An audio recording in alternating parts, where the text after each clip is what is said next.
잔디리 가장 쉽은 신기다.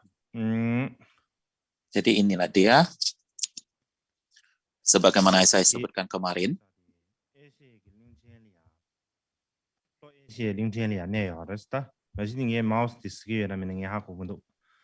India berada di Asia Selatan atau di anak benua Asia Selatan. Jadi India terletak di anak benua Asia Selatan. Jadi ini adalah lautan India. Coba lihatnya, coba lihat di mapnya. Pada dasarnya,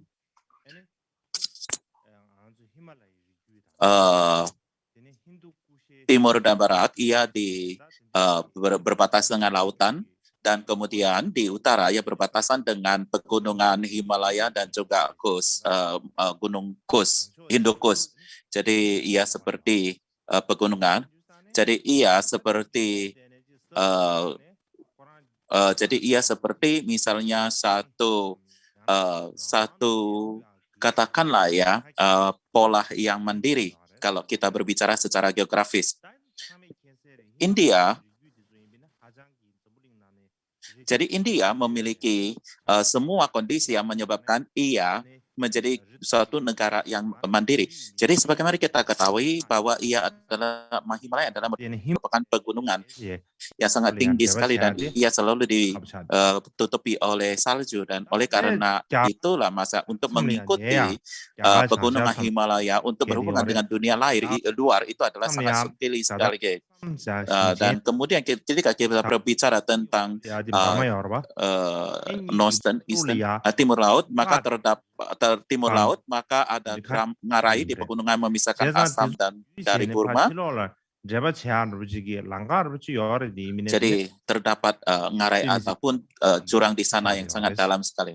Tetapi ada jalan untuk jalan keluar, tetapi sangat sulit sekali untuk dilalui. Jadi untuk melewati daerah ini adalah sangat sulit sekali.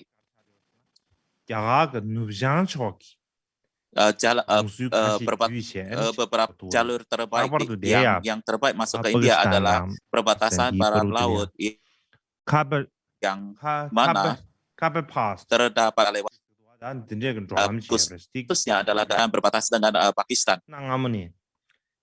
Jadi terdapat ada satu jalan lewat di sana yang sangat terkenal.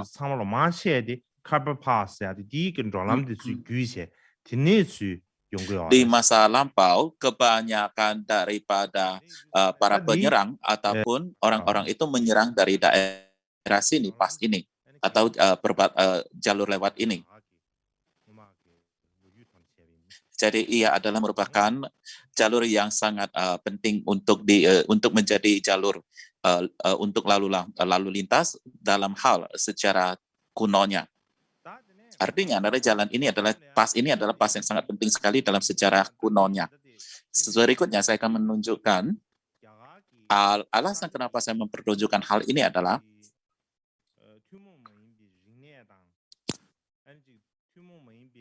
area daripada India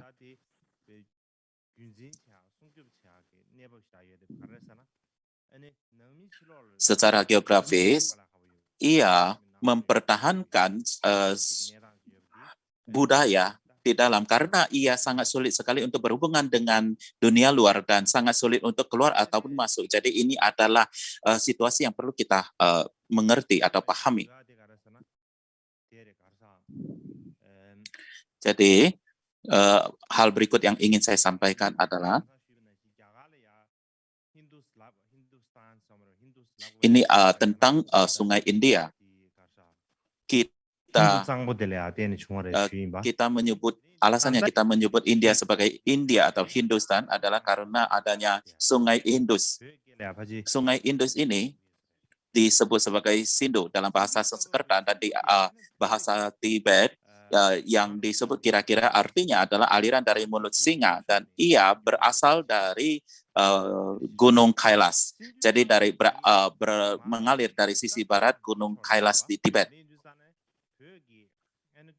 Jadi Tibet berada di atas utara, bukan? Jadi itu adalah dataran tinggi Tibet dan kemudian mengalir turun kemudian ke India.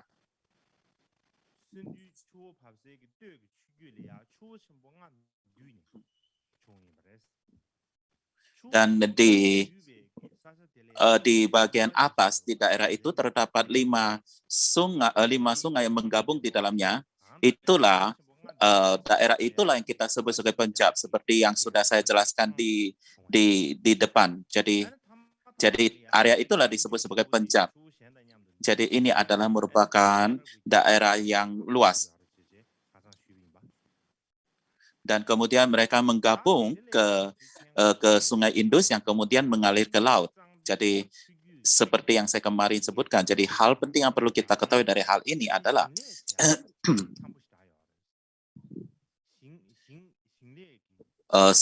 lembah sungai Indus adalah sangat baik untuk pertanian.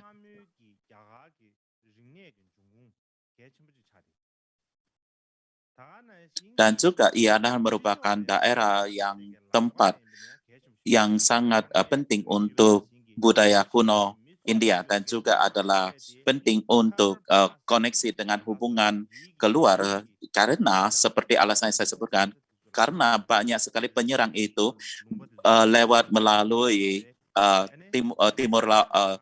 timur laut ke daerah sini.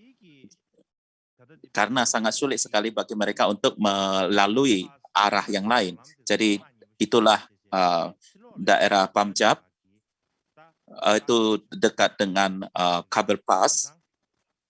Jadi ini adalah merupakan wilayah yang sangat penting untuk berkoneksi dengan dunia luar. Jadi ketika orang-orang datang menyerang ke India, maka mereka akan menyerang dulu daerah Punjab, dan kemudian mereka akan berlanjut ke timur menuju ke sungai atau lembah Sungai Gangga, di mana lembah Gangga itu adalah sangat penting tentunya, dan alasannya adalah karena Sungai Gangga ini adalah merupakan sungai terpanjang terbesar di India. Panjangnya adalah sekitar lebih daripada 3.000 km, lebih kurang 3.000 km. Dan sumber sungainya adalah berada di daerah Himalaya yang mengalir turun ke India. Dan juga terdapat sungai-sungai kecil yang bergabung ke Gangga, dan yang terpenting di antaranya adalah Sungai Yamuna. Jadi Sungai Gangga, saya nggak tahu di mana mapnya yang saya tandakan di sini. Oke. Dan kemudian sungai terbesar yang bergabung ke dalamnya adalah Sungai Yamuna. Jadi tempat pertemuan ini adalah boleh dikatakan adalah tempat yang paling subur di India, tempat yang paling cocok untuk pertanian di India. Jadi Yamuna, jadi Gangga dan Yamuna ini, Gangga dan Yamuna, Sungai Gangga dan Sungai Yamuna maksudnya. Dan pertemuannya antara Sungai Gangga dan Sungai Yamuna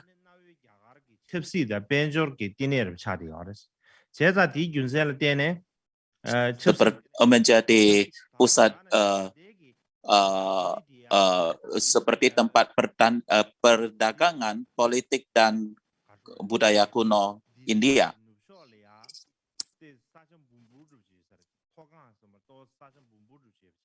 Dan di dataran tinggi, di sebelah barat ibu kota lain terdapat dataran tinggi. Dan dataran tinggi dari sebelah barat di ibu kota Delhi ini, itu adalah sama seperti pemisah batas antara daerah aliran Sungai Indus dan Gangga. Jadi saya ada tanda di sini, coba Anda bisa lihat mapnya atau tandanya saya buat di sini. Tetapi pemisahnya batas air itu adalah di Delhi, dan untuk alasan itulah Delhi adalah merupakan perjalanan tempat yang sangat penting atau rute perjalanan yang sangat penting di antara dua hal ini. Dan dalam hal strategi militer, Delhi ini merupakan suatu tempat yang sangat penting. Dan karena alasan inilah di masa India kuno, ketika terjadi perang di antara kerajaan, mereka akan melihat apakah mereka dapat menguasai Delhi atau tidak, karena itu adalah tempat yang menentukan, khususnya adalah sejak abad ke-13 Delhi menjadi ibu kota dari India. Jadi ia seperti pusat kekuasaan yang mengendalikan lembah sungai Indus dan Gangga.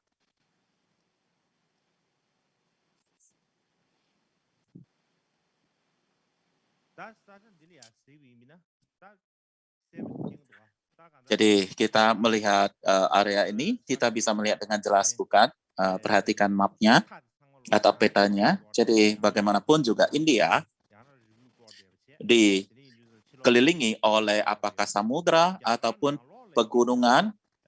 Jadi untuk keluar masuk itu adalah sangat sulit sekali. Dan bahkan di dalam India,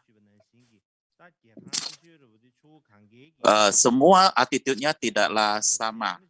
Datar yang paling luas itu adalah daerah Gangga dan juga termasuk daerah Sungai Indus. Selain daripada itu, daerah daripada India itu terdiri dari pegunungan,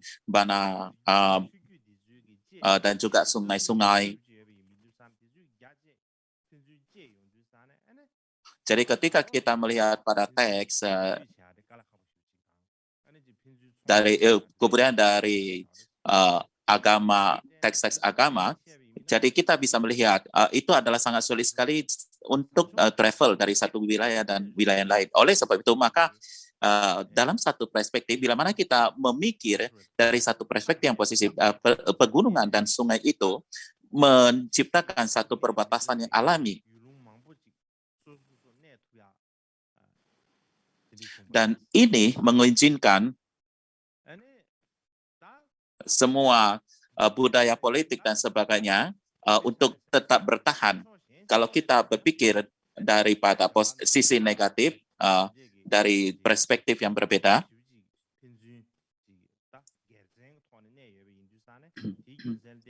terdapat sedemikian banyak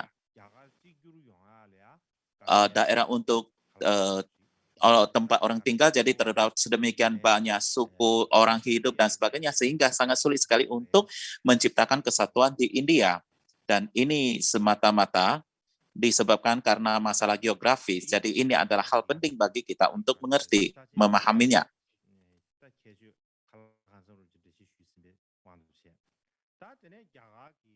Jadi itu adalah merupakan deskripsi daripada geografi India. Di dalam wilayah ini, di dalam India, kapan manusia pertama tiba di area ini?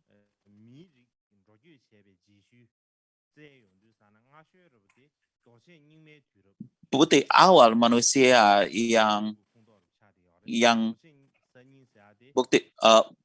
bukti awal manusia yang ditemukan yaitu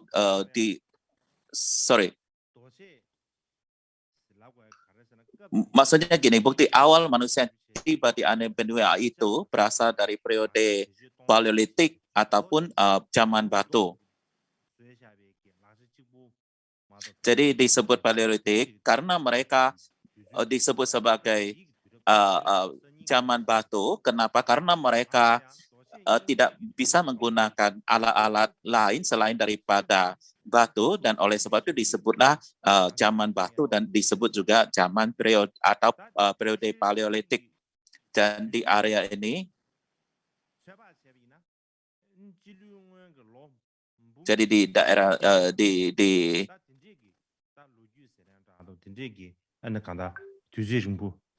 dan bila mana kita berbicara tentang masalahnya, itu adalah sekitar 400.000 sebelum Masehi, 400.000 tahun sebelum Masehi sampai lebih kurang 50.000 tahun sebelum Masehi. Dan kemudian ketika kita berbicara tentang Mesolitikum,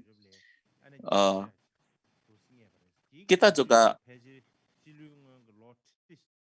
sorry.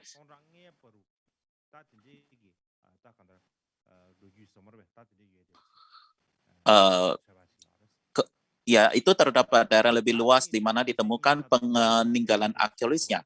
Masanya kemungkinan besar adalah dari 40.000 hingga 5.000 sebelum Masehi. Jadi kita memiliki masa Paleolitik dan juga Neolitik. Jadi itu dimulai pada 5.000 sebelum Masehi. Jadi itu dimulai era Neolitik di India. Dan bagaimana kita bisa mengetahui hal itu? Bagaimana kita menemukan sisa-sisanya?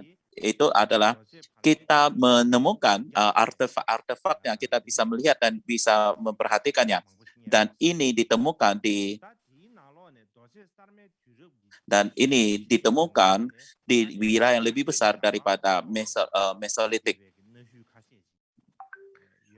Daerah yang paling terkenal di Neolitik adalah di India Selatan. Reruntuhan yang terkenal adalah di India Selatan. Jadi saya tidak perlu menyebut namanya karena namanya sangat rumit sekali. Jadi saya tidak akan menyebutkan nama-namanya. Akhir daripada masa Neolitik ataupun beberapa periode sesudah itu adalah apa yang terjadi adalah memulai pertanian kecil-kecilan. Jadi sebelumnya tidak ada. Jadi mereka mulai belajar menanam dan mereka mulai pertanian. Jadi terdapat praktis daripada pertanian. Tetapi bagaimanapun juga pada saat itu mereka hanya mengambil alat-alat peralatan dari batu sebagai peralatan utamanya. Mereka tidak mempunyai teknologi untuk menggunakan perunggu dan sebagainya. Jadi barulah di kemudian hari mereka memulai dengan alat-alat perunggu dan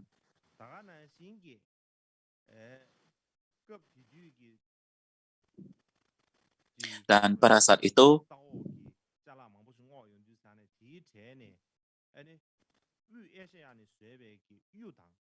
dan ketika mereka menemukan berbagai barang artefak, mereka juga menemukan turquoise, lapis lazuli, tekstil dari Asia Tengah. Jadi tidak hanya mereka mempraktekkan pertanian, mereka juga terlibat dalam perdagangan. Jadi ini boleh dikatakan sebagai zaman kebudayaan di sana. Jadi bagaimana ini bercerita kepada kita, pertama-tama adalah bagaimana mereka menggunakan barang-barang dari batu, kemudian mereka menggunakan batu dengan perunggu bersamaan dan kemudian pengetahuan manusia berkembang. Jadi kita bisa melihat bahwa pengetahuan manusia berkembang terus pada saat itu.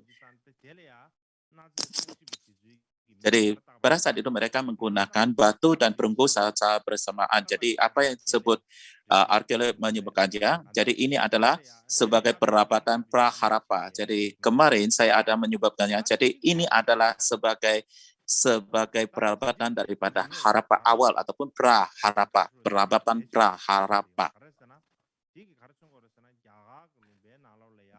Dan perabatan ini muncul sangat penting sekali. Kenapa? Karena ini menunjukkan daripada periode ataupun bab baru di dalam sejarah India. Dan sesudah itu saya ingin, kemarin saya berbicara tentang 4 periode dalam sejarah India. Kita sudah berbicara tentang hal ini, bukan? Kemudian kita berbicara, ketika kita berbicara periode, maka ada baiknya, ada oke-nya kita membicarakan hal ini. Di dalam bahasa Tibet, ketika kita membicarakan periode itu sama dengan kata abad. Jadi sama, jadi periode di dalam bahasa Inggris. Jadi kita berbicara tentang 4 periode di dalam sejarah India. Jadi 4 kebudayaan periode di dalam periode sejarah di dalam India itu yang saya bicarakan kemarin, dan di dalam 4 era ini 4 dari 4 itu adalah perabatan dari lembah Indus.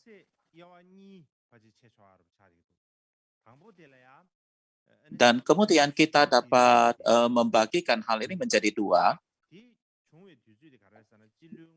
Yang pertama, kita sebagai perabatan lembah Indus yang waktunya adalah 3.400 sampai 1.800 sebelum Masehi. Jadi ini adalah masa waktunya untuk itu, dan mengikuti itu adalah perabatan lembah Indus di kemudian hari. Waktunya adalah sesudah perabatan lembah Indus telah mengalami kemunduran dan ini berasal dari abad ke-18 sampai ke-16 sebelum Masehi. Jadi yang pertama adalah peradaban lembah Indus. Perabatan lembah Indus, dan bila mana kita mau tahu dari mana berawal, itu berada sekitar di 3.300 sebelum Masehi. Bagaimana kita bisa tahu hal ini adalah beberapa arkeologis dan juga para ilmuwan ataupun para ahli. Dan ini adalah merupakan hasil penelitian daripada arkeolog dan para ahli. Jadi kita memperkirakan itu dimulai daripada tahun 33.000 sebelum Masehi. Jadi mulai daripada saat itu,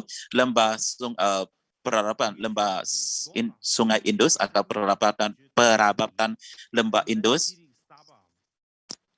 menggunakan kedua-duanya perunggu dan batu secara bersamaan. Jadi ini sama seperti era baru di dalam sejarah. Dan pengetahuan ini dalam hal perabatan menjadi sangat penting sekali di dalam sejarah. Jadi ini menjadi peradaban pertama di dalam sejarah India. Jadi itulah perabatan lembah Indus. Jadi nama lainnya adalah perabatan Harappa. Jadi ini adalah nama lain untuk dia. Dan perabatan itu dalam hal di dunia ini itu adalah merupakan salah satu perabatan tertua yang bisa kita banggakan dalam sejarah dunia.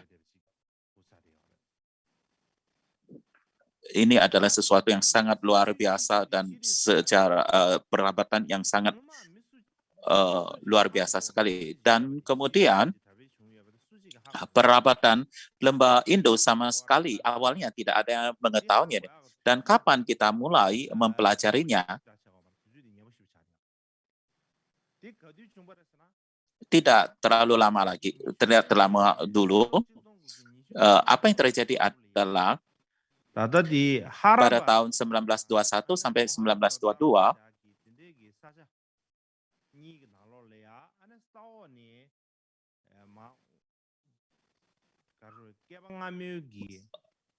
mereka menemukan reruntuhan Harappa dan Mohenjo-daro. Dan ketika mereka menggali arkeologis tempat itu, maka mereka menyadari bahwa terdapat perabatan lembah Indus. Sebelum masa itu, tidak ada yang tahu terdapat perabatan seperti ini sebelum penggalian ini. Jadi sejak saat itu, jadi waktu itu adalah merupakan waktu kolonialisme Inggris di India ataupun dikuasai Inggris. Dan sesudah itu, India dan Pakistan memperoleh kemerdekaan. Mereka melanjutkan penelitian tentang perabatan Indus ini. Dan di masa lampau, mereka menemukan 2 tempat, yaitu Harappa dan Mohenjo-daro. dua tempat, dan tapi mereka terus melanjut mencari situsnya,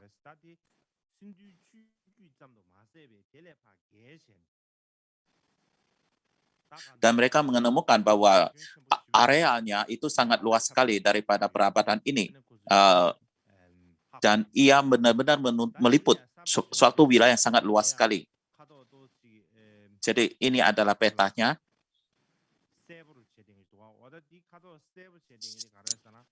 Dan di sini, ini menunjukkan sangat jelas sekali. Dengan yang kuning, itu adalah area di mana extent daripada peradaban lembah Indus. Jadi situs-situs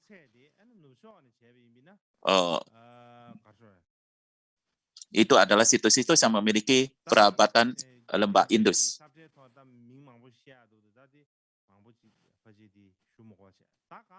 Terdapat banyak nama di dalam peta ini, tetapi saya tidak perlu menyebutnya semua. Tetapi bagaimanapun juga,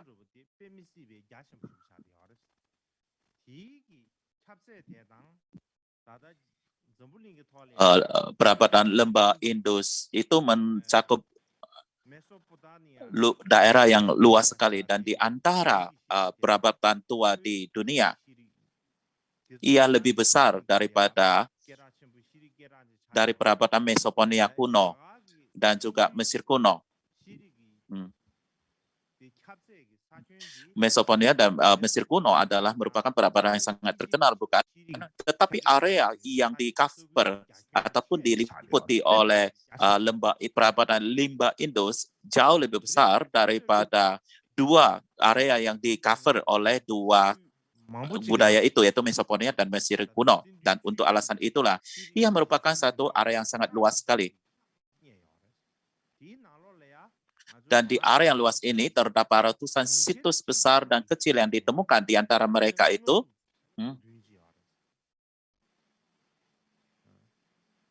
satu poin yang perlu kita melihat, 6 atau 7 situs ini yang tertinggal itu adalah situs perkotaan. Yang terbesar daripada ini adalah seperti yang sudah saya sebutkan, adalah kota Mohenjo-daro. Dan dikatakan ini adalah tempat yang berpenduduk sekitar 30.000 jiwa. Jadi untuk alasan inilah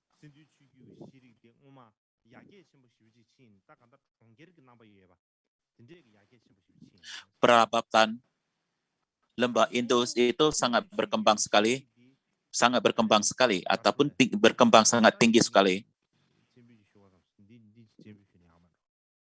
Nah, saya ingin menunjukkan ini kepada Anda.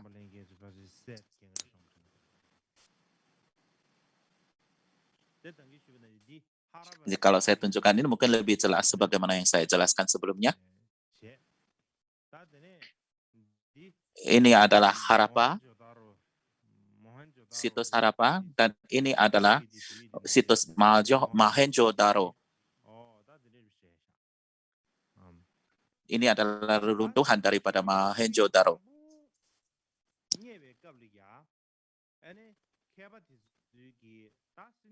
Ketika saya pertama menemukan reruntuhan daripada kota ini, dan mereka mulai memperkirakan masanya, kapan itu. Dan terdapat banyak sekali tanggal atau waktu yang berbeda-beda yang oleh para ahli sebutkan. Tetapi akhirnya mereka menentukan dengan penanggalan karbon, dan ia menggunakan teknologi ini untuk meneliti hal ini, dan hasilnya yang keluar adalah bahwa peradaban lembah Indus adalah mulai dari 2300 sebelum Masehi hingga 1750 sebelum Masehi. Jadi ini dikatakan dengan jelas, ini adalah masanya. Tetapi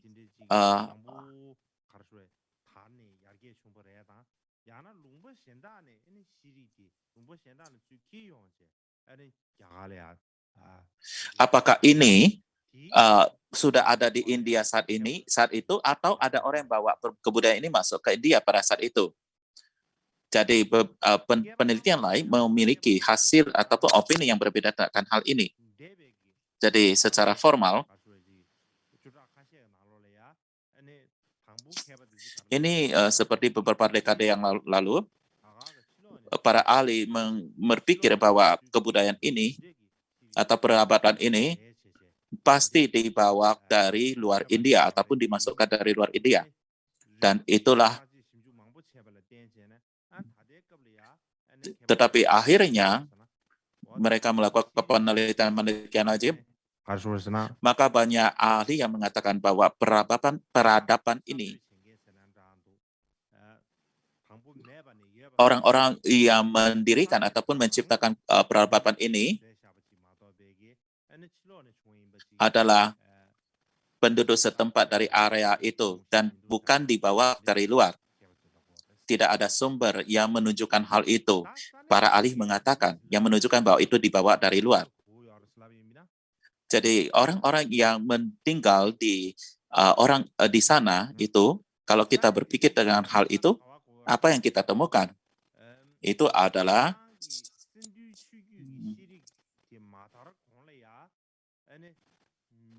jadi pada umumnya sebelum perabatan lembah ini berkembang, terdapat beberapa etnis yang datang ke India.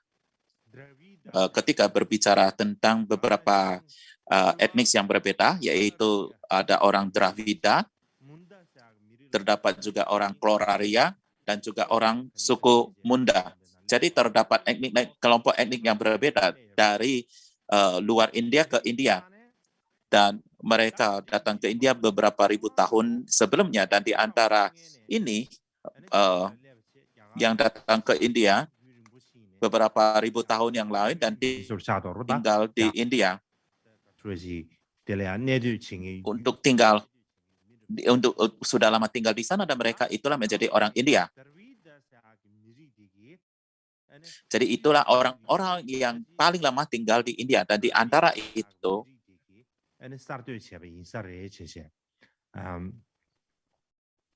dikatakan bahwa mungkin orang Dravida adalah yang pertama kali mengembangkan perabatan lembah Indus. Dan juga perabatan sungai Indus, lembah sungai Indus. Hal yang paling penting, ciri-ciri terpenting adalah dia memiliki ciri-ciri perabatan perkotaan. Jadi ini saya tunjukkan kepada Anda gambarnya di layar. Mereka menemukan sedemikian banyak kota-kota. Kita lihat pada reruntuhan ini. Para ahli membuat lukisan daripada reruntuhan yang mereka temukan. Jadi pada saat itu, mereka mengembangkan perabatan di perabatan perkotaan. Dan hidup di kota, mereka juga mengembangkan beberapa hal seperti misalnya kerajinan tangan dan juga mengembangkan perdagangan. Dan ketika mereka mengkorek artefaknya, mereka juga menemukan banyak pecahan tembikar yang berwarna-warni dan juga menemukan hasil karya seperti itu. Dalam hal kualitas mereka juga termasuk kualitas yang sangat baik sekali. Demikian juga alat-alat dari batu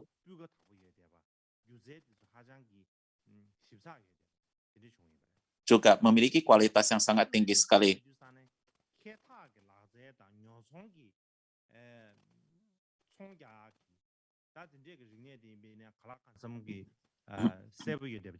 Juga mereka menemukan, jadi mereka juga tertemukan tekstil dan juga perdagangan tekstil tentunya. Jadi hal berikut yang ingin saya tunjukkan, ini adalah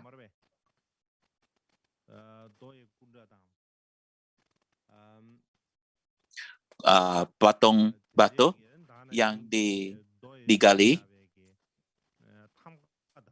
Mereka juga memiliki stempel. Ini adalah artefak-artefak yang digali, yang berhasil digali. Pada saat itu, kota itu tidaklah seperti bukanlah seperti utang, tetapi sudah direncanakan dengan baik, perencanaan yang baik. Kita bisa melihatnya dari reruntuhannya. Kita bisa melihat perencanaan dan juga bentuk daripada perumahannya.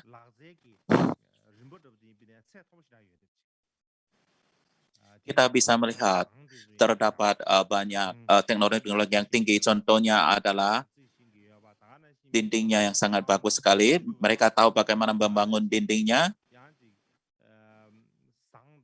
Mereka juga tahu membuat ruang tamu dan sebagainya.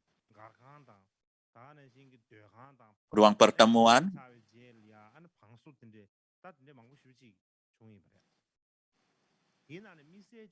Dan mereka juga membangun lumbung dan sebagainya. Dan khususnya juga mereka menemukan stempel. Mereka menemukan beberapa ribu daripada stem ini. Coba saya tunjukkan kepada ini. Semua itu memiliki seperti huruf dan juga seperti gambar. Seperti misalnya gambar gajah, ada gambar sapi. Mungkin ada tulisan-tulisan ya, itu kayak semacam tulisan. Jadi mereka mempunyai tulisan. Mereka juga menemukan. Jadi ini adalah boleh dikatakan bentuk tulisan kuno.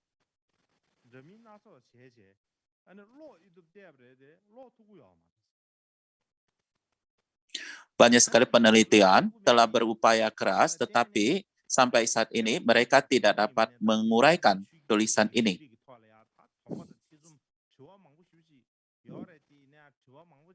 Dan karena mereka tidak dapat menguraikan tulisan ini, maka mereka meninggalkan banyak pertanyaan tentang perabatan ini, dan mereka masih belum dapat menjawabnya. Dan alasannya adalah, bila mana kita dapat mengerti tulisan ini, maka kita akan dapat mengerti situasinya tersebut. Kalau kita dapat membaca tulisannya itu. Jadi, dan untuk alasan itulah kita hanya bisa meramal-ramal ataupun menduga-duga bagaimana perabatan itu. Tapi kita tidak dapat menentukan secara pasti siapa yang mengembangkan perabatan ini dan mempertahankan perabatan ini. Jadi kita tidak dapat menjawab pertanyaan ini dengan tepat. Next, berikutnya. Waktu daripada perkembangan perabatan Indus adalah kita boleh katakan terdapat tradisi pemujaan agama dan sebagainya, karena banyak sekali artefak yang tergali yang terhubungan dengan keagamaan ataupun pemujaan keagamaan. Banyak sekali artikel-artikel keagamaan yang berhasil digali, dan terutama banyak sekali stempel-stempel dan juga patung-patung batu yang kelihatannya berhubungan dengan keagamaan. Jadi kita bisa melihat dari bukti-bukti. Mereka juga tidak memuja hanya pada satu dewa, tetapi pada banyak dewa yang berbeda. Dan juga beberapa dewa memiliki bentuk manusia, beberapa dengan bentuk binatang. Dan contohnya di India, kita tahu bahwa terdapat dewa Indra yang sangat terkenal. Terdapat gambar yang sangat percis dengan bentuk di Indra yang dapat kita temukan di artefak daripada perabatan lembah ini. Dan juga terdapat banyak sekali figur-figur gambar perempuan di artefak keagamaan ini. Jadi oleh sebab itu kita dapat menyimpulkan bahwa mereka tidak hanya mempunyai keyakinan pada dewa, tetapi mereka juga mempunyai keyakinan pada para dewi.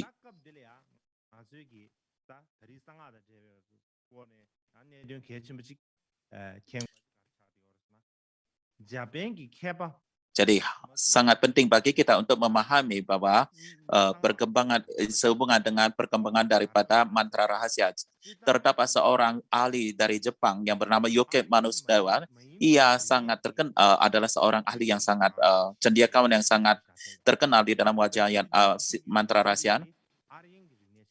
Ia menjelaskan bahwa perabatan Arya ini memiliki pengaruh besar pada budaya India kemudian, tetapi banyak elemen budaya non-Arya telah dimasukkan India kemudian.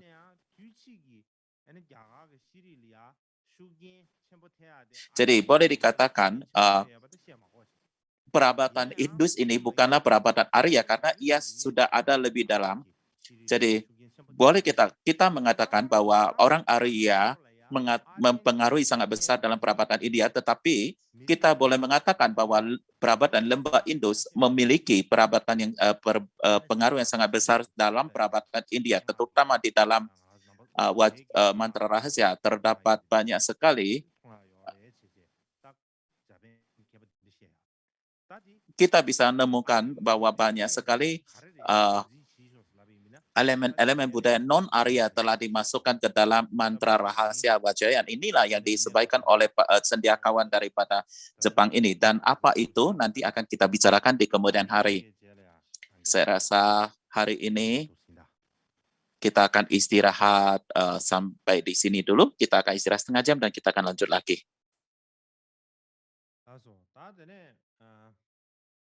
Berikutnya saya akan melanjutkan pengajarannya.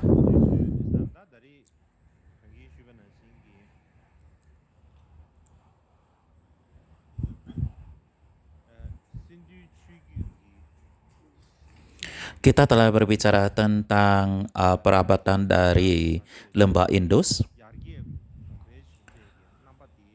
dan bagaimana mereka sudah mencapai perkembangan yang sangat tinggi sekali. Jadi tingkatan apa mereka capai? Katakanlah mereka sudah mencapai sampai kelas sosial. Seperti misalnya sudah ada pemimpin, raja, dan juga misalnya para menteri dan sebagainya. Jadi sudah ada beberapa kelas level tingkatan. Jadi mereka sudah sosialnya itu sudah mencapai perkembangan yang tinggi sekali.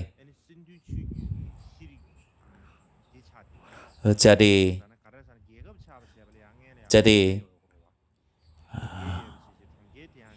perkembangan lembah Indus itu sudah boleh dikatakan sudah mencapai pada sampai tingkatan di mana seperti misalnya ada negara-negara bagian. Jadi ini boleh dikatakan adalah merupakan kali pertama negara-negara bagian itu muncul di India. Jadi bagaimana kelasnya di sana adalah kita tidak dapat menjelaskannya dengan jelas karena kita hanya dapat memperoleh beberapa artefak daripada galian, tetapi kita tidak ada bukti-bukti lainnya.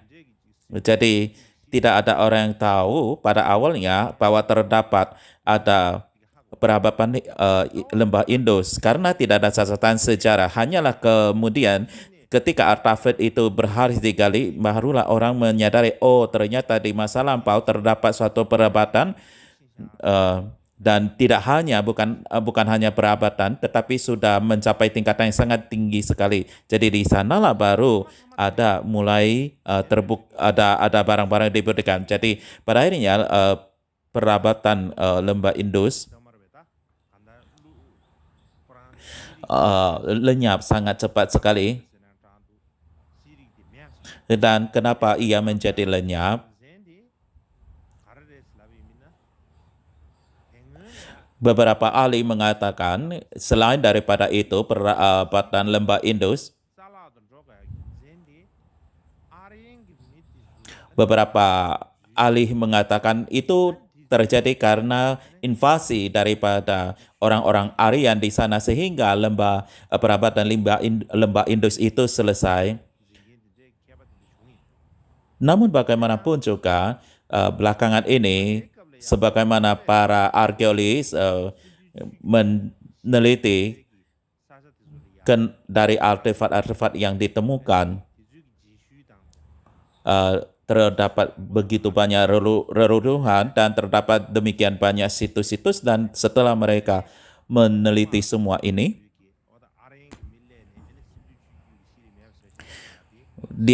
mereka menyatakan bahwa tidak terdapat bukti daripada postulat daripada orang-orang atau ahli-ahli terdahulu yang mengatakan hilangnya perabatan ini karena penyerangan orang Aryan. Karena hal ini terjadi adalah karena orang-orang Aryan tiba di India adalah setelah beberapa ratus tahun daripada lenyapnya perabatan lembah Indus ini. Setelah beberapa ratus tahun lembah Indus ini perabatannya lenyap, barulah orang Aryan datang. Ketika ia lagi berkembang, perabatan ini berkembang, orang Aryan belum tiba. Jadi dengan demikian maka ide tentang perabatan daripada lembah Indus itu lenyap karena ketibaan orang Aryan itu adalah karena orang Aryan itu datang, itu tidak akurat. Yang kedua adalah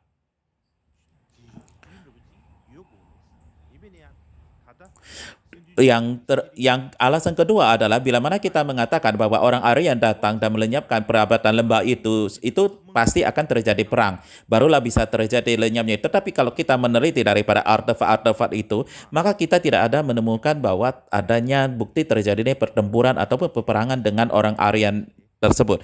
Dan oleh sebab itu maka kita mengatakan bahwa tidak ada bukti ataupun sumber untuk ide terdahulu bahwasanya dengan tibanya orang Aryan itu melenyapkan kebudayaan atau perabatan daripada lembah Indus ini.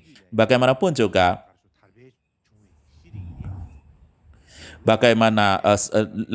berapa lama perabatan ini berlangsung, yaitu lebih kurang adalah sekitar 600 tahun, dan setelah bertahan 606 tahun, maka ia mengalami kemunduran, dan waktu kemunduran itu terjadi adalah kemungkinan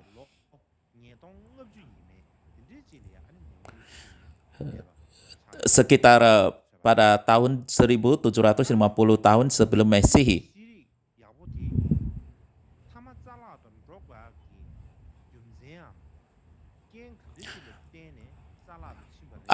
Mungkin kita akan bertanya-tanya kondisi apa yang menyebabkan perabatan itu menjadi mundur dan menjadi lenyap. Orang-orang saat ini mengatakan, para penelitian mengatakan mereka tidak dapat menemukannya, dan orang-orang memiliki ide yang berbeda. Mungkin karena ini, mungkin ini semua adalah duga-dugaan, tetapi tidak ada bukti yang nyata. Dan ada orang yang mengatakan bahwa kota itu hancur, perdagangan juga berhenti.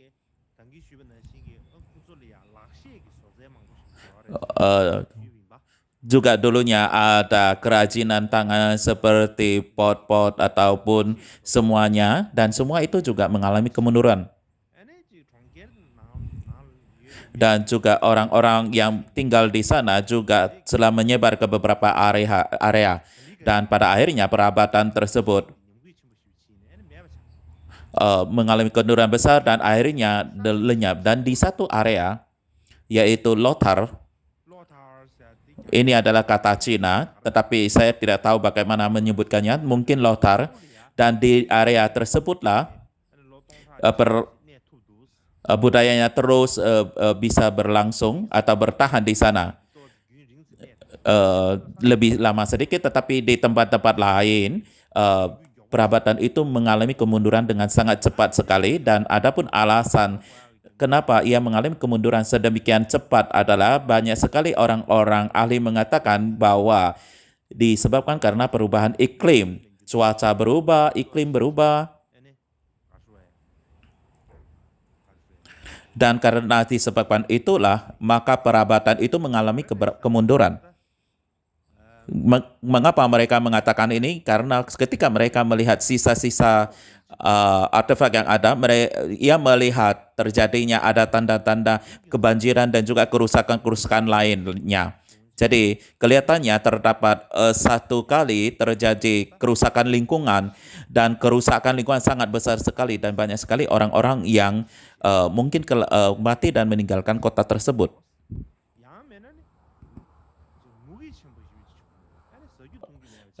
Sebagian besar orang harus melarikan diri. Mungkin karena itulah orang-orang kebudayaannya menjadi mundur. Dan mungkin saja terjadi kelaparan yang luar biasa di sana, maka orang budaya itu menjadi mundur. Ataupun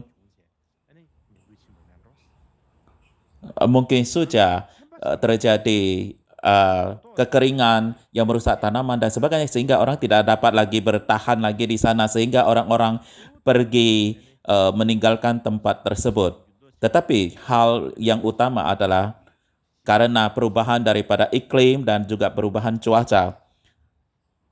Dan kebudayaan itu, peradaban itu menjadi mundur, dan inilah yang terutama dipikirkan orang-orang. Dan beberapa ahli mengatakan bahwa ada kemungkinan bencana alam, juga mungkin kalau misalnya penyerangan dari luar itu juga disebabkan hal-hal ini. Namun orang yang menyerang itu siapa? Tidak ada orang yang dapat mengatakannya. Jadi ada kemungkinan terjadinya bencana alam, ada juga kemungkinan disebabkan oleh penyerangan dari luar. Dan itulah sebabnya kenapa peradaban ini mengalami kemunduran. Jadi ini adalah merupakan dari sekian banyak hipotesa-hipotesa. Tetapi kelihatannya bagaimanapun di area ini terdapat bencana alam luar biasa, dan banyak orang meninggal dan menyebabkan banyak kesulitan dan masalah. Dan bagaimanapun juga akhirnya perabatan daripada lembah Indus itu lenyap. Walaupun lenyap, walaupun ia mengalami pengemudaran yang luar biasa, ia memiliki pengaruh besar pada perkembangan budaya India selanjutnya. Sebagaimana saya sampaikan bahwa perabatan lembah Indus itu sudah mengalami perkembangan yang sangat tinggi sekali, dan karena ia sudah berkembang sangat tinggi sekali,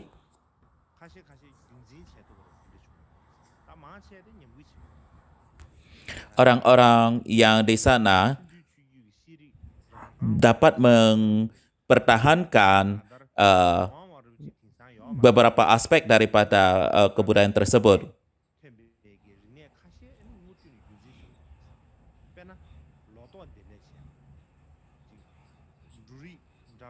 Karena kita tahu bahwa perabatan beberapa aspek daripada perabatan ini terus berlanjut. Contohnya adalah seperti dalam hal pertanian, varietas tanaman yang ditanam orang, bagaimana kebudayaan itu memelihara binatang ternak, dan juga teknologi tekstil, dan juga banyak kerajinan tangan, dan seterusnya, itu terus bertahan atau dipertahankan. Dan sama halnya seperti yang sudah saya jelaskan sebelumnya,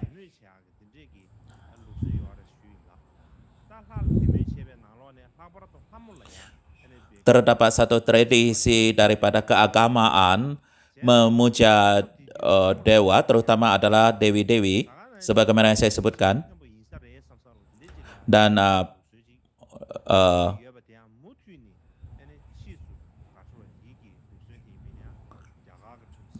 mereka mempunyai kebudayaan menyembah daripada Dewa Indra, dan sehingga hal ini juga terus berlanjut sampai kepada kebudayaan Brahmanik ataupun tradisi Brahmani, dan terus dipertahankan. Dan oleh sebab itu, walaupun perabatan lembah Indus mundur dan lenyap, ia tidak dapat bertahan sebagai entitas yang mandiri, tetapi banyak sekali elemen daripada budaya ini itu menjadi sumber dari perkembangan kebudayaan India selanjutnya. Jadi perkembangan dari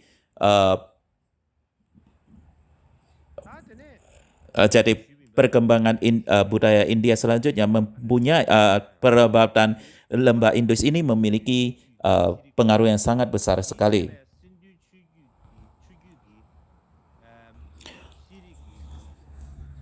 Sebagaimana saya sebutkan sebelumnya, perabatan lembah Indus mempunyai dua periode. Yang pertama adalah perabatan daripada lembah Indus itu sendiri, dan yang bagian kedua adalah setelah perabatan lembah Indus itu, dan itu adalah merupakan periode setelah perabatan lembah Indus itu lenyap dan kebudayaan baru muncul.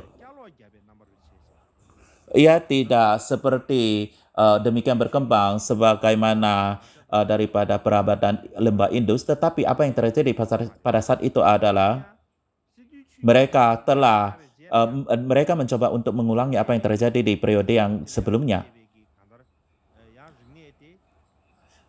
Jadi perabatan lembah Indus itu adalah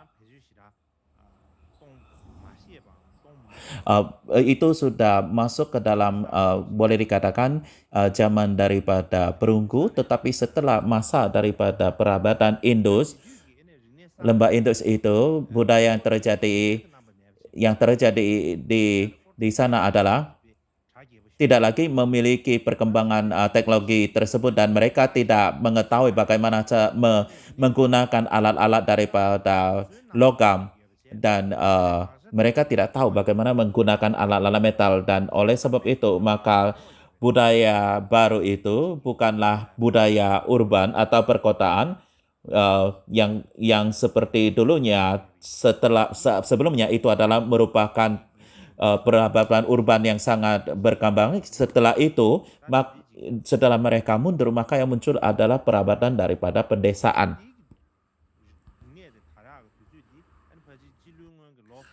Dan alat-alat dipakai adalah merupakan alat-alat batu. Oleh sebab itu maka boleh dikatakan ia menjadi kembali lagi pada zaman Neolitik, budaya Neolitik. Jadi itulah inilah yang saya sebutkan sebelumnya. Jadi masa setelah perabatan daripada lembah Indus, dan hal ini terjadi pada sekitar tahun 1500 sebelum Masehi, dan di antara budaya itu dengan perabatan daripada lembah Indus itu, apakah perabatan lembah Indus apakah ada koneksinya? Sudah barang tentu ada koneksinya. Orang-orang yang memulai daripada kebudayaan baru ini kemungkinan adalah mereka dari mana? Mungkin saja mereka adalah orang-orang yang dari utara yang datang dan ke sana dan menghidupkan kembali, ataupun orang-orang Aryan yang masuk ke dalam tempat itu dan baru memulai budaya tersebut. Jadi bagaimanapun juga ini semua hanyalah merupakan hipotesis, dan hal yang utama yang akan saya sampaikan di sini adalah kita berbicara tentang India Utara. Perkembangan dari perabatan dan budaya di India Utara. Bagaimanapun juga India adalah merupakan negara yang sangat besar sekali di India Selatan. India bagaimana juga perkembangan budayanya berkembang. Jadi kebudayaan mereka itu mungkin saja adalah dari Neolitik zaman. Jadi dari sana mereka mulai berkembang, dan di India Selatan dan Timur mereka mengembangkan perabatan mereka sendiri karena tidak berkoneksi dengan orang-orang lain, dan khususnya dengan India Utara, terutama dengan perabatan daripada lembah Indus seperti yang barusan kita sebutkan. Jadi mereka mengembangkan perabatan yang mandiri di daerah mereka masing-masing. Jadi pada saat itu di zaman kuno India, yaitu India Selatan, Utara, dan Timur, banyak sekali budaya-budaya baru yang berkembang dan semua daripada kebudayaan ini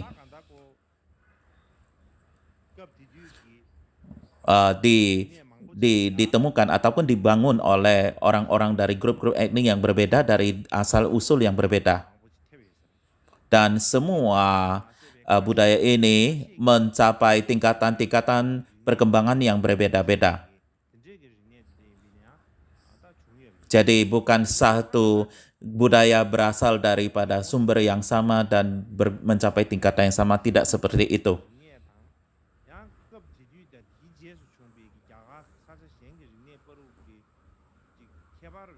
Bagaimanapun juga, sebagaimana yang sudah saya sebutkan sebelumnya, perabatan daripada lembah Indus mungkin saja mempunyai pengaruh yang sangat besar sekali terhadap budaya-budaya yang berbeda ini. Dan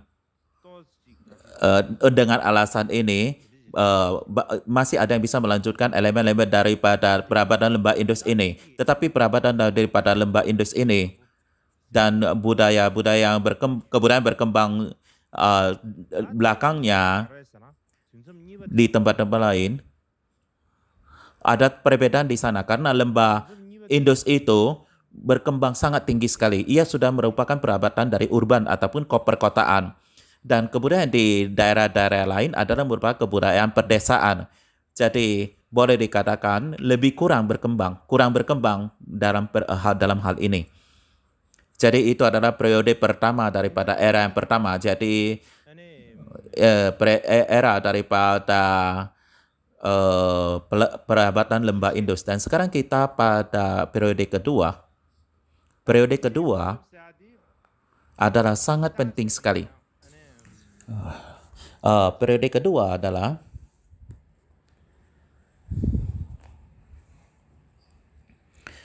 periode Vedic atau Weda. Periode Weda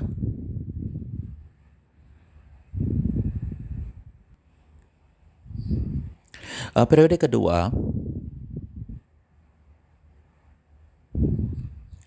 juga mempunyai dua periode yang berbeda, yaitu periode Weda awal dan yang lainnya adalah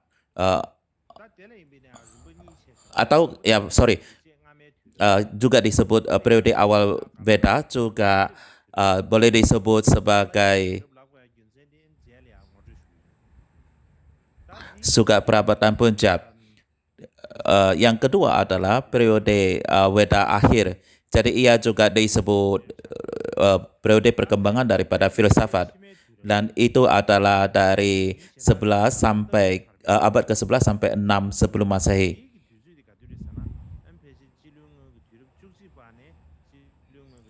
Setelah perabatan daripada lembah Indus berkembang, terdapat budaya-budaya baru yang muncul seperti yang sudah kita sebutkan di atas.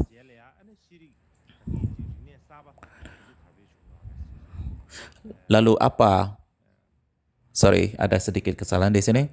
Setelah perabatan daripada lembah Indus selesai, kebudayaan baru muncul. Itulah yang disebut sebagai periode Veda ataupun kebudayaan Weda. Dan pada saat itu,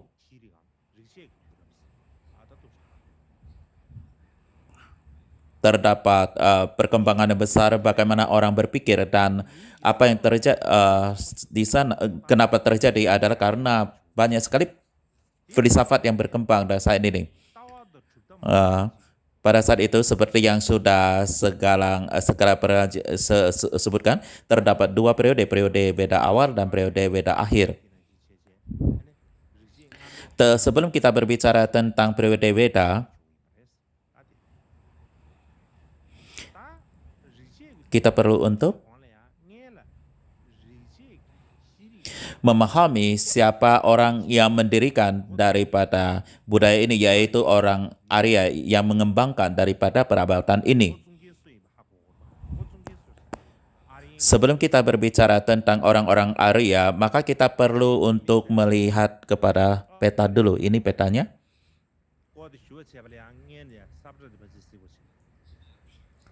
Apa yang ditunjukkan dalam peta ini, seperti yang sudah saya sebutkan sebelumnya, orang-orang Arya itu, dari mana mereka berasal?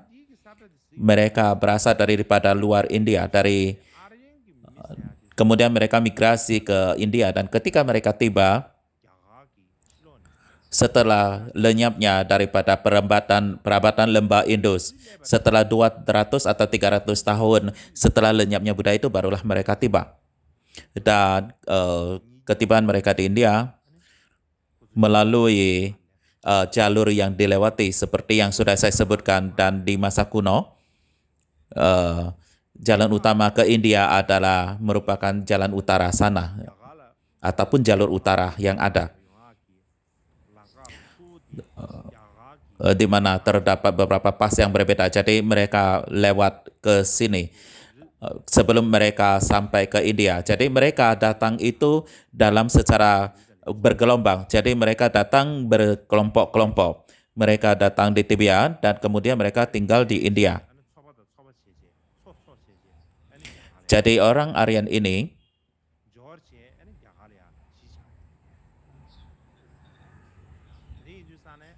daripada populasi saat ini, kebanyakan besar adalah berasal dari orang Aryan. Nenek moyang mereka adalah Arya, dan Aryan itu berasal dari Arya. Arya ini artinya adalah mulia. Jadi orang yang mulia. Arya itu adalah orang yang mulia, itu artinya. Jadi Arya itu artinya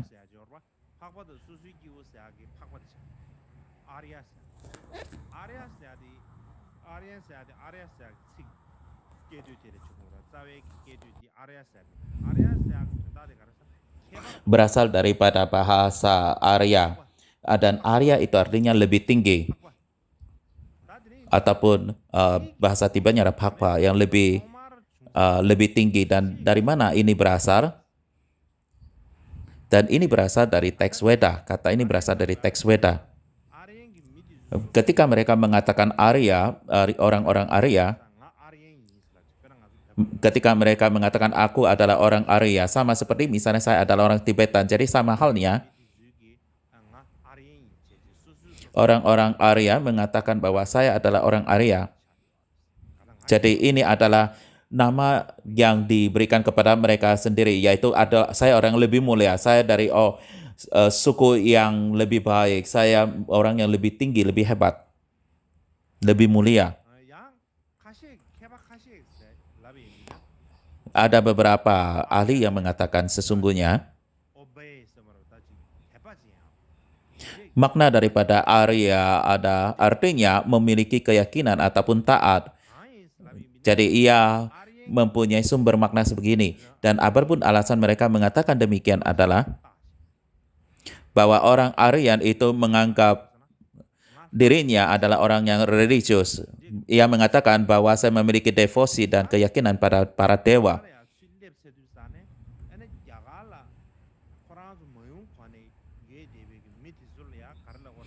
Lalu ketika mereka Aryan sampai di India, orang-orang yang tidak menyembah ataupun memiliki keyakinan pada dewa, jadi dengan demikian mereka mengatakan saya adalah orang percaya pada dewa, dan oleh sebab itu mereka menyebutkan dirinya sendiri seperti itu.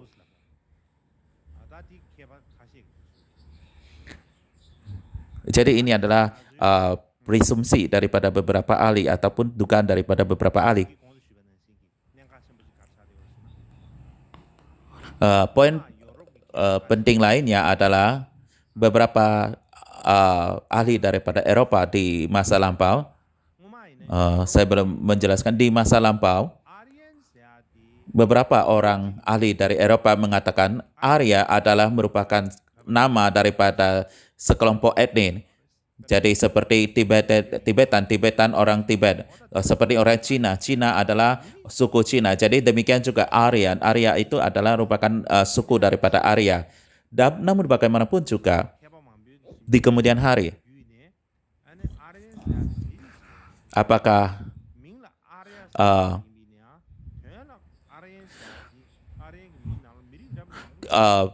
ahli, jadi ahli di kemudian hari mengatakan bahwa di dalam orang Aryan juga banyak suku-sukunya. Oleh sebab itu, maka Aryan itu bukanlah satu grup yang sama. Dari poin utama mereka mengatakan diri adalah Aryan karena mereka mempunyai bahasa yang sama. Walaupun mereka merupakan etnik yang sama, mereka mungkin saja bisa memiliki bahasa yang sama, dan bahasa Aryan ini adalah merupakan bahasa Indo-Eropa. Jadi ini adalah merupakan bahasa Indo-Eropa, dan alasan kita bisa mengetahui hal ini adalah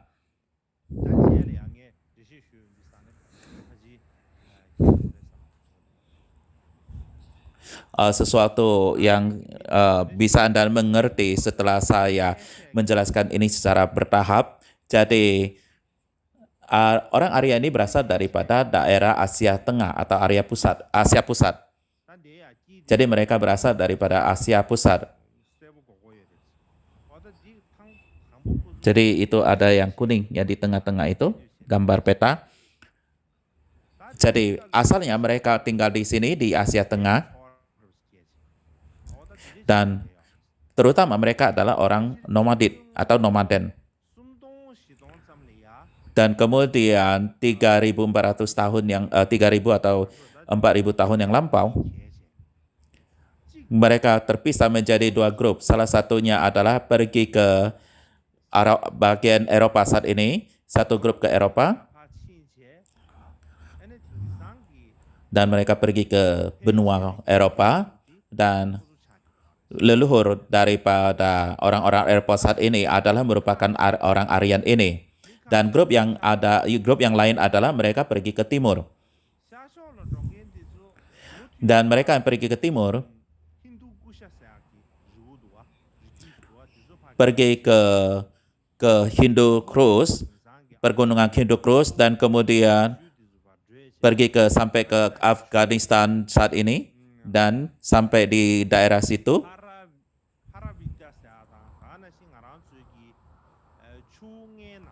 Dan mereka mengikuti, jadi mereka mengikuti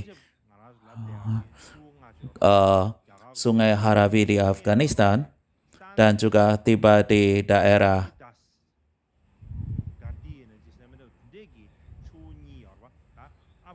terdapat satu sungai yang di Punjabi. Jadi ada dua sungai, satu di Afghanistan dan satu di India. Jadi mereka tinggal di sana, dan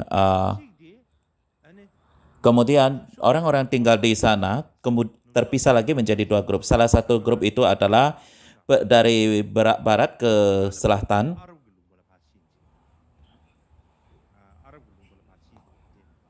dan mereka menuju ke daerah Arab,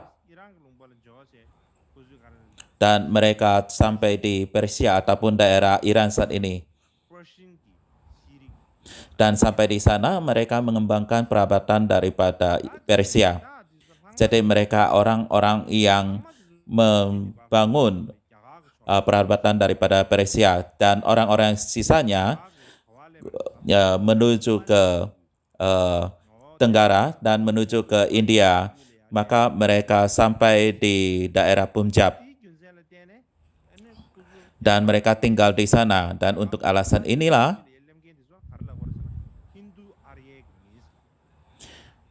orang-orang Tibar di Punjab itulah disebut sebagai Indo-Aryan, orang Indo-Aryan.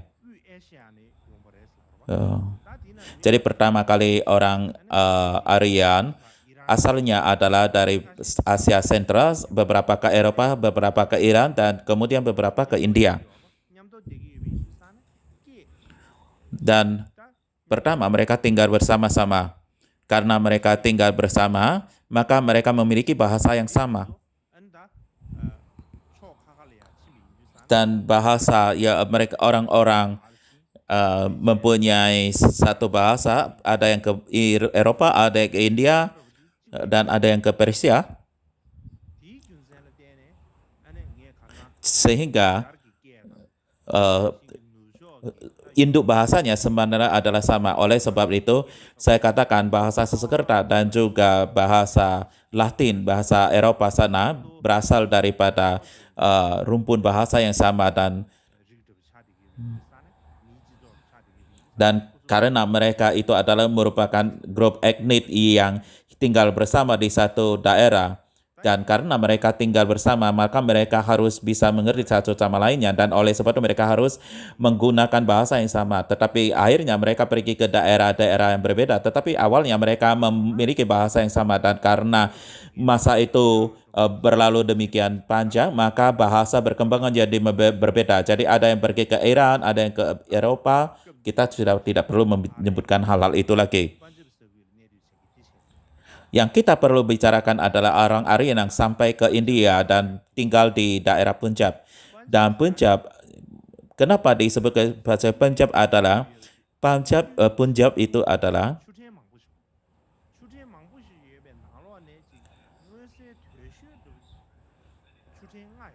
Sungai Indus itu mempunyai anak-anak sungai yang kecil sekali dan dia ada 5 yang paling besar dan di antara semua sungai-sungai kecil anak sungai itu terdapat 5 sungai utama dan karena ada 5 maka disebut Punjab. Punjab itu arti sesungguhnya berasal dari dalam bahasa Persia. Panj itu artinya adalah 5, Ab itu adalah sungai. Dan digabungkan menjadi Punjab. Jadi itu artinya ada 5 sungai dan karena mereka tinggal di lembah daripada 5 sungai tersebut maka disebut sebagai Punjab. Di dalam bahasa Sanskerta disebut sebagai Pancanada, 5 sungai.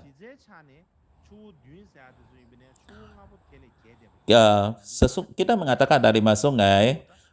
Sudah barang tentu banyak sekali pendapat, ada yang mengatakan 7 sungai dan sebagainya. Bagaimanapun juga 7 sungai itu juga berasal daripada 5 sungai ini. Jadi oleh sebab itu Punjab itu adalah disebut sebagai berasal dari kata 5 sungai ini.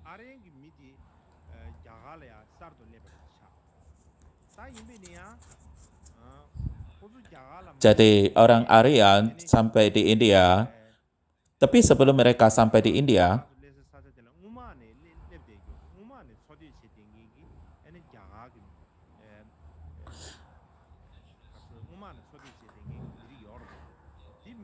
sudah ada orang India tinggal di daerah itu.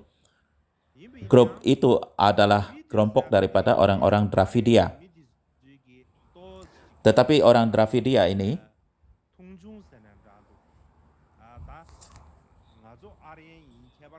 orang Arya sangat memandang rendah orang Dravida. Mereka akan mengatakan orang Arya itu lebih tinggi. Anda adalah orang yang dari kelas rendah, adalah orang yang lebih rendah. Anda tidak berpendidikan.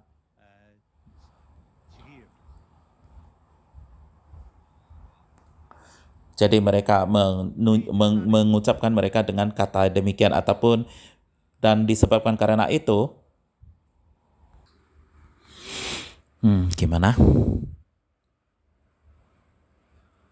Ketika orang Arya tiba di India pada awalnya, mereka tinggal di Punjab. Ketika mereka menguasai daerah Punjab,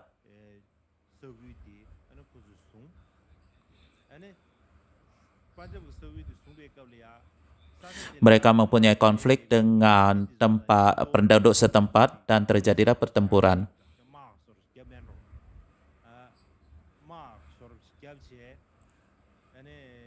Terjadi pertempuran besar saat itu dan pada saat itu orang-orang Arya menyebut orang setempat itu adalah Dasa. Dasa itu adalah musuh.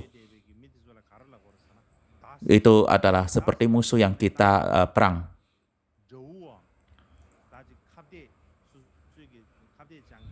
Dan orang Arya itu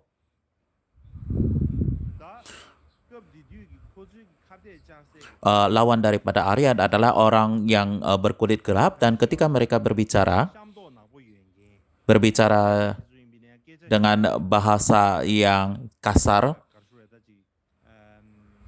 dan mereka memiliki hidung yang pesek dan mereka tidak melakukan pengorbanan dan mereka tidak menganggap pengorbanan itu penting dan untuk itulah banyak sekali para ahli ketika mereka meneliti dan menyimpulkan bahwa orang yang mereka sebut sebagai musuh itu adalah orang-orang Dravida. Jadi orang Dravida ini adalah musuhnya dari orang Aryan ini. Bila mana kita banding dengan orang Arya, orang-orang Arya itu mereka adalah orang tinggi, berpawakan tinggi. Mereka berpawakan tinggi, mereka pintar menunggang kuda,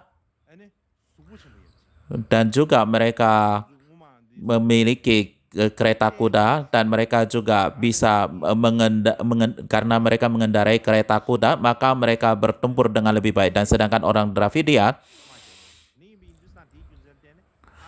orang Arya maksudnya memiliki senjata yang lebih tinggi dan taktik yang lebih tinggi sehingga orang-orang setempat itu sangat mudah ditaklukkan. Jadi oleh sebab itu maka penduduk asli menjadi kalah dan orang Arya menjadikan penduduk asli setempat itu menjadi budak. Jadi orang Arya yang bertugas atau memerintah dan penduduk asli adalah orang yang kalah itu menjadi budak ataupun menjadi petani dan itulah yang terjadi. Dan orang Arya tinggal di Punjab dan setelah beberapa waktu populasinya berkembang dan sebagaimana populasi berkembang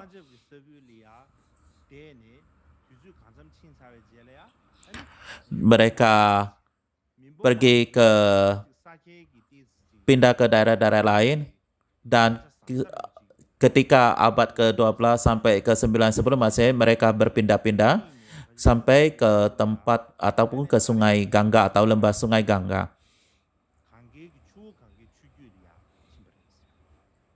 Dan mereka menginvasi lembah sungai Gangga.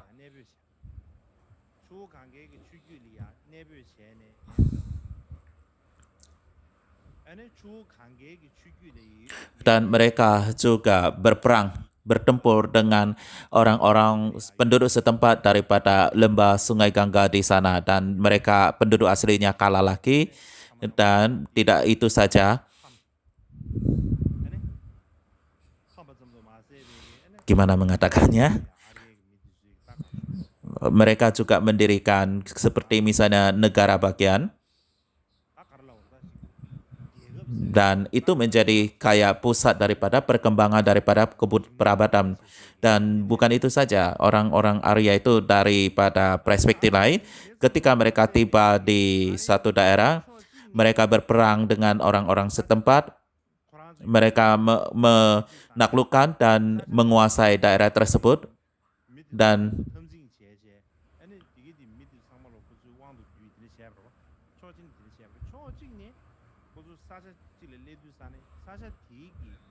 mereka juga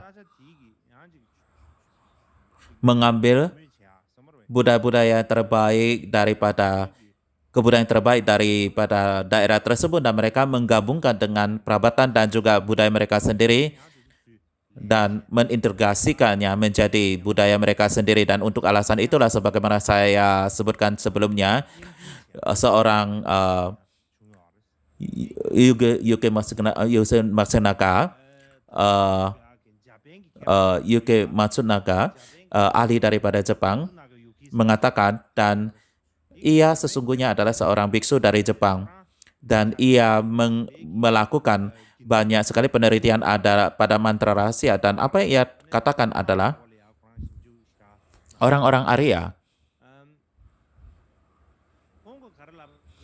tiba di lembah sungai Gangga dan mengembangkan perabatan di daerah Gangga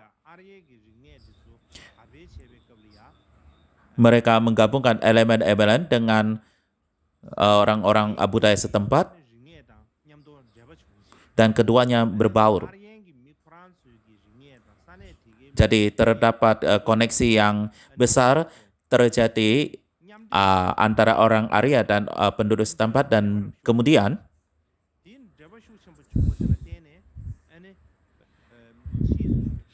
budaya baru memiliki elemen daripada kedua budaya tersebut juga muncul ataupun berkembang, dan terdapat banyak ciri-ciri dari sana. Tidak saja kita melihat hal ini di dalam kebudayaan India,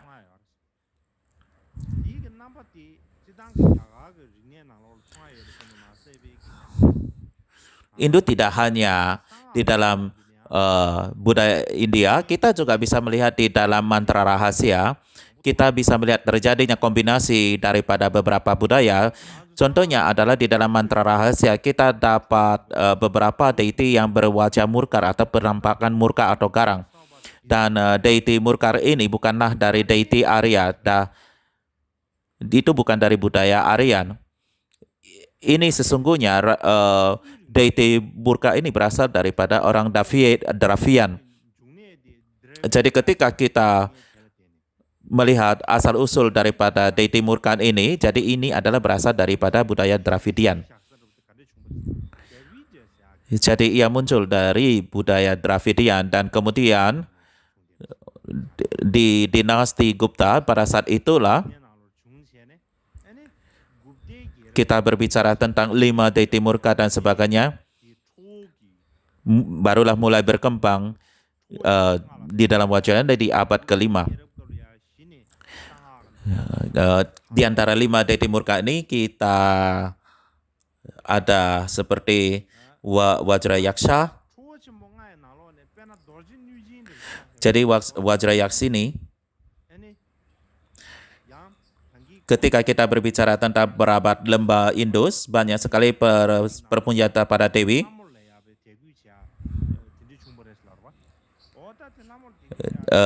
Dewi yang mereka sembah dalam perabatan Hindu itu sangat persis dengan Wajrayaksha ini. Jadi boleh dikatakan terdapat hubungan yang sangat kuat sekali antara budaya perabatan lembah Indus dan dengan Wajrayaksha ini.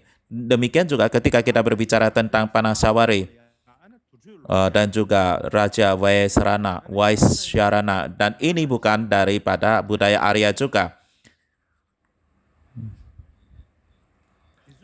Jadi tidak ada hal ini di dalam budaya Aryan. Ia berasal daripada budaya yang lain. Sama halnya di dalam mantra rahasia kita juga berbicara tentang Mayuri, Mayuri yang agung atau Mayura yang agung, Maha Mayura. Dan ini berasal dari bahasa Munda, dan ia berasal dari orang Munda. Di dalam bahasa Munda juga terdapat kata Mora, dan nama daripada Mayura berasal dari dari kata Mora ini. Jadi ia berasal tidak ada berhubungan dengan orang Aryan. Demikian juga di dalam mantra rahasia kita berbicara tentang naga, yaksa dan sebagainya. Ini terdapat di dalam mantra rahasia dan juga di dalam Mahayana juga, bukan hanya hanya di dalam mantra rahasia.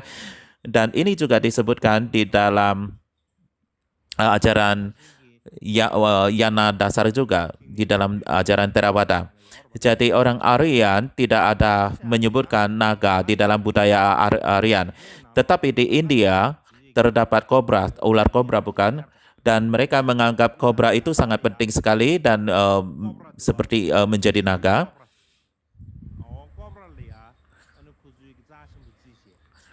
Dan mereka menganggap kobra itu sangat luar biasa, dan mereka memuja itu. Jadi dulu terdapat budaya untuk memuja ular. Jadi naga ini adalah merupakan nama untuk ular, yaitu kobra. Jadi itulah sebabnya kita menyebutnya naga-naga ataupun mengatakan naga-naga. Jadi kita berbicara tentang budaya naga ini. ini juga berasal daripada budaya India yang non-Arya, dan khususnya di dalam mantra rahasia kita berbicara tentang deity murka yang memakan daging manusia. Banyak sekali deity murka yang mengenakan gelang dari atau rantai dari tengkorak manusia atau ular dan sebagainya. Banyak penampilan demikian, bukan? Dari mana asal usulnya?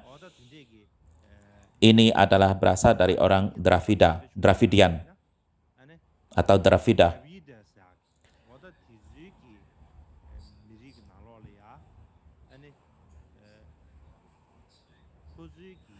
Jadi dewa-dewa dari Dravida itu mempunyai penampilan seperti itu. Jadi ini berasal daripada budaya Dravida. Jadi ketika kita berbicara tentang deity murka dalam Vajrayana, ini semua berasal daripada budaya Dravidian dan kemudian menyatu di dalam mantra rahasia. Dan kemudian ketika kita berbicara dan berpikir tentang dewi-dewi, kita bisa melihat pengaruh daripada orang-orang Dravidian ini. Dan budaya mereka itu adalah merupakan landasan untuk ornamen-ornamen yang dipakai oleh rightful deity yang murka, wanita. Di dalam Vajrayana kita juga mempunyai dewa dan dewi juga, dan banyak sekali aspek yang berhubungan dengan para dewi atau sisi wanitanya. Ketika kita berbicara tentang dewi ataupun yang bersifat wanita, ia tidak hanya daripada Aryan, tetapi juga dari berbagai budaya. Tetapi kemudian di Aryan bergabung dengan membaur dengan budaya-budaya lain, maka akhirnya orang Arya juga mulai memuja dewi. Jadi awalnya mereka tidak memuja para dewi. Jadi secara singkat,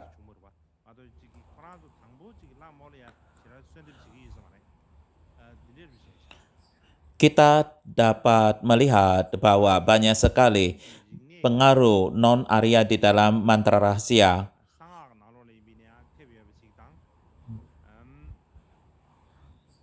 Dan juga banyak sekali aspek-aspek lain dan hal lain yang kita tidak ketahui, dan apa yang perlu kita mengerti di saat ini.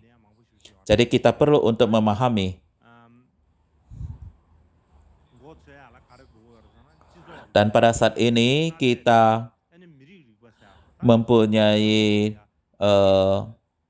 perkembangan tentang arkeologi dan sebagainya, baru kita bisa mengerti bagaimana kita bisa memahami bagaimana kita memiliki sedemikian banyak dewa dewi dan sebagainya, apa elemen ornamen yang dipakainya sebenarnya, dan bagaimana ia terkait dengan budaya-budaya India, apakah itu budaya daripada Aryan, Dravidia atau Munda, dan banyak sekali budaya-budaya yang berbeda yang terkait. Dan karena itulah mantra rahasia Vajrayana, kita memiliki sedemikian dewa-dewi atau deity wanita dan pria, dan menggunakan sedemikian banyak ornamen yang mereka pakai. Jadi mantra yana ini menggabungkan sedemikian banyak budaya, dan sesungguhnya tidak ada yang salah dengan hal ini.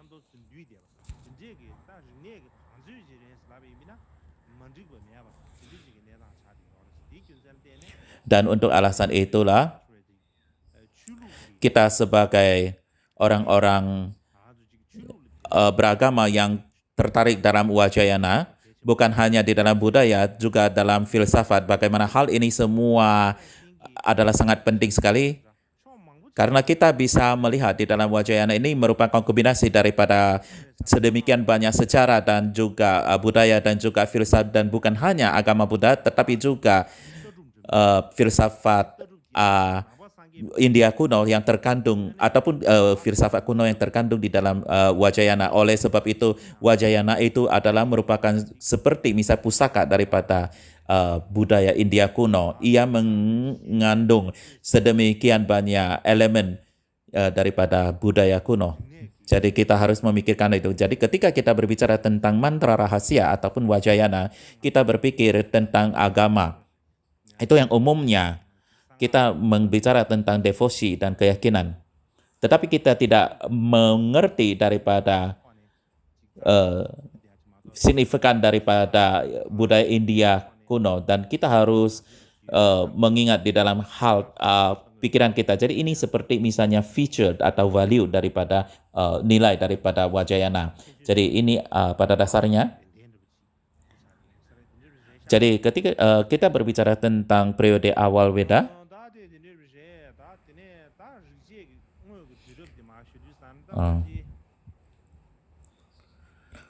mungkin sudah tidak untuk hari ini. Jadi untuk besok kita akan berbicara tentang periode Weda dan sebagainya. Masih banyak, kelihatannya masih banyak yang perlu dibicarakan dan sebagainya, mitosnya dan sebagainya. Tetapi beberapa mitos daripadanya itu sangat sulit untuk dibicarakan. Tetapi tidak ada pilihan.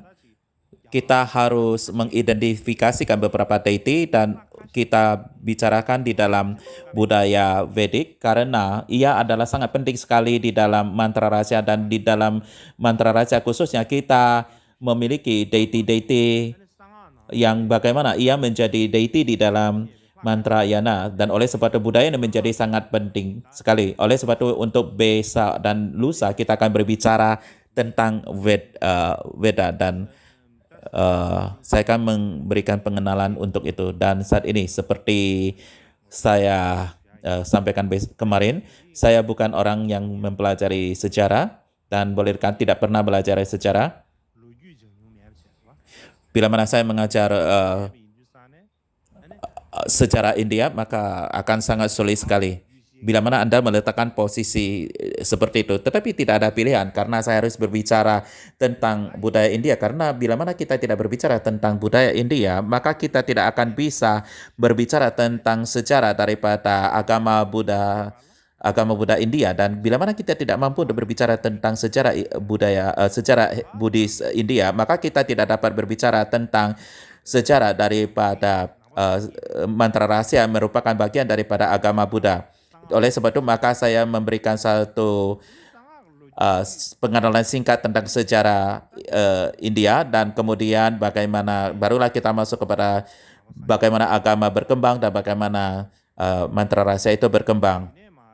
Dan sejarah daripada Wajayana itu adalah sesuatu yang sangat penting bagi kita. Adapun alasan untuk itu adalah Wajayana berkembang sangat pesat sekali di Tibet, tetapi sangat jarang sekali orang yang mempelajari sejarah daripada mantra rahasia Wajayana. Ada saja sedikit secara pribadi daripada orang-orang Tantra, tetapi secara keseluruhan sangat jarang sekali. Jadi saat ini yang meneliti adalah orang-orang Eropa dan Barat dan juga orang-orang Jepang, ahli-ahli mereka. Dan oleh sebab itu mereka dapat mengatakan apapun yang mereka inginkan. Mereka dapat bicara apapun yang mereka ingin sampaikan. Tetapi kita, orang-orang Tibet, kita bahkan tidak mempunyai posisi untuk berdiskusi dengan mereka karena kita tidak mempunyai posisi untuk itu. Kita sesungguhnya adalah orang yang mempelajari dan mempraktekkan mantra rahasia untuk ribuan tahun dan memangku silsilah turut, tetapi kita tidak mempunyai hak untuk berbicara tentang mantra rahasia, status tentang Wajayana. Kita tidak mempunyai posisi tempat duduk untuk membicarakan itu. Itu adalah hal yang sangat mengerikan sekali. Oleh sebab itu maka adalah sangat penting sekali bagi kita untuk mempelajari sejarah daripada Wajayana sehingga kita mempunyai tempat untuk berpartisipasi dalam diskusi internasional dalam diskusikan Wajayana. Itu sudah di masa lampau. tidak menganggap itu Wajayana, dan khususnya mereka tidak menganggap Wajayana di Tibetan itu tidak penting sama sekali karena mereka menganggap ini bukanlah secret yana yang sebenarnya, ini Wajayana yang tidak murni. Inilah yang mereka sampaikan. Ini adalah Wajayana yang tidak benar. Ya, kita menganggap diri kita merasa hebat, tetapi dari luar mereka melihat dari luar, mereka mengatakan, oh ini tidak bagus, ini merupakan mantra rahasia yang tidak bagus atau Wajayana yang tidak bagus. Jadi kita harus membuka mata karena kita tidak tahu hal ini. Jadi sangat penting sekali bagi kita untuk mengetahui hal ini. Kita harus memahami hal ini dan mampu untuk menjawab ataupun menjelaskannya bahwa kita mempunyai sumber dan kita tidak salah untuk membicarakan tentang mantra rahasia ini. Dan untuk memberikan jawaban, maka kita harus melakukan penelitian dari kita. Bila mana kita hanya mengatakan Sang Tri Ratna itu selalu benar, apa yang mereka dikatakan itu adalah benar, itu tidak akan membantu sama sekali. Jadi oleh sebab kita perlu untuk melakukan penelitian dan mempunyai alasan-alasan, dan kita bisa menjelaskan dengan cara demikian. Barulah kita baru bisa mendapatkan pengakuan daripadanya. Dan untuk alasan itulah maka sangat penting sekali bagi kita untuk tertarik mempelajari mantra rahasia ini, dan khususnya Vajrayana Tibetan adalah sesungguhnya adalah perlu untuk mendapat pengakuan daripada bahwa ini adalah merupakan Wajayana yang tepat. Jadi kita saat ini akan melafalkan doa dedikasi.